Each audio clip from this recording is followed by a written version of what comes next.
Channel. In today's tutorial I'm going to show you how to download music on Android. I'm gonna use Boomplay. So if you don't have Boomplay, go to Play Store, search Boomplay, and you'll find it and install it. So guys, let's go.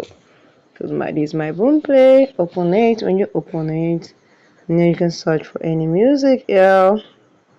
You can see click on skip, and this is it. Once you saw the video, just click on this download, and you can see download, and you watch how to download this song for free. Just click on OK, watch the end ad, and you are able to download both music so easily. So guys, do not forget to go to Play Store, find your Boomplay.